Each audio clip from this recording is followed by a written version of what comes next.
ਕਿਹੜੇ ਨਾਨਾ ਬੂ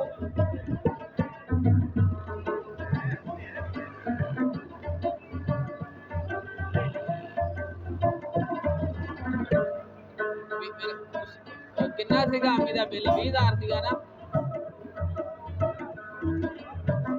नहीं ये मुझे लग रहा है वो है, तुझे देखा तो ये पता नहीं फिर बिल जितना सीगा उदों में अद्धे पैसे दिते थे, मैं कि सिद्धे बाद दूंगा।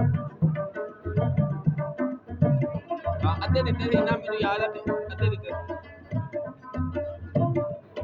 बस जिन्ना भी सी मैं तो तुहानू पुछया ना 20,000 बिल सी तो मैं अद्धे पैसे दिते सीगे उदों।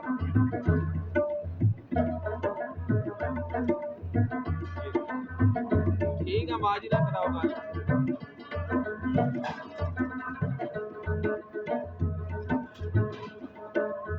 वालेकुम सलाम माजी, ठीक ठाक थोड़ी देर तक चला जाऊंगा तो कितने कितना मैं बिल हो तुम्हारा देने वाला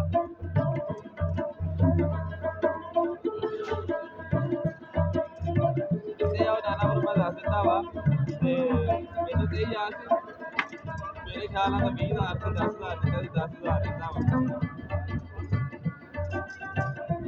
तो ये वाला 10 मैं दे दूंगा, बाकी में तुम देख लो।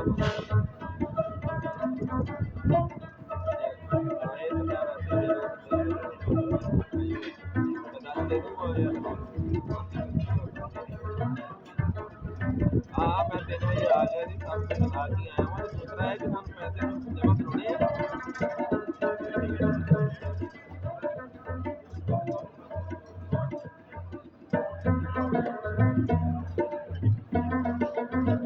दादा वो पैसे मैं कोई जमा करवाने 10 साल स्कीम का कुछ फायदा पैदा होने पे करा लेंगे हो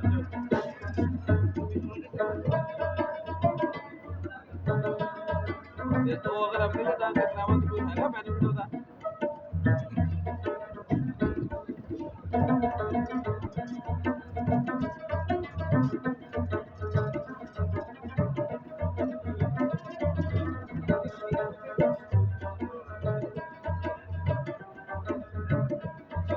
ये अगर चक्कर लगा तो पुछियो ना, फिर आप करा देंगे ਇਹਦੇ ਵਿੱਚ।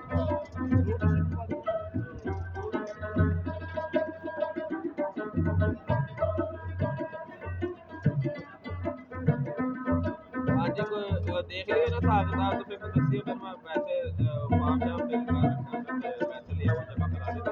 बीच में गाना चेंज कर दिया मेरे साथ से।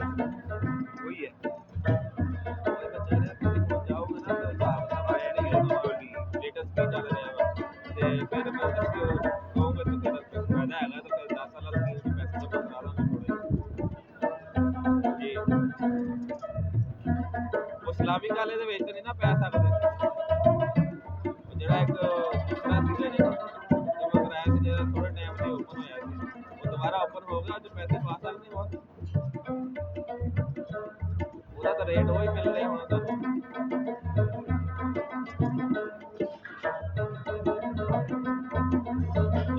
ਤੁਹਾਨੂੰ ਯਾਦ ਨਾ ਜੇ ਅਸੀਂ ਕਿਰਾਏ ਦੇ ਬਾਅਦ ਉਹਨਾਂ ਦੇ ਵਿੱਚ ਬਲੌਕ ਕਰਦਾ ਸੀ ਕਿ ਹੋਰ ਪੈਸੇ ਨਹੀਂ ਪਾ ਸਕਦੇ ਲੋਕੀ।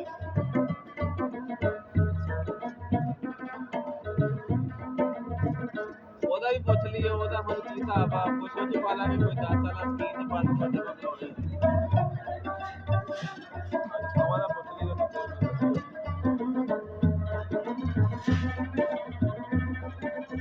ਜੀ ਜੀ ਠੀਕ ਹੈ। ਫਟਾਫਟ ਵੀ ਬਣਿਆ ਹੋਣਾ ਵਾ।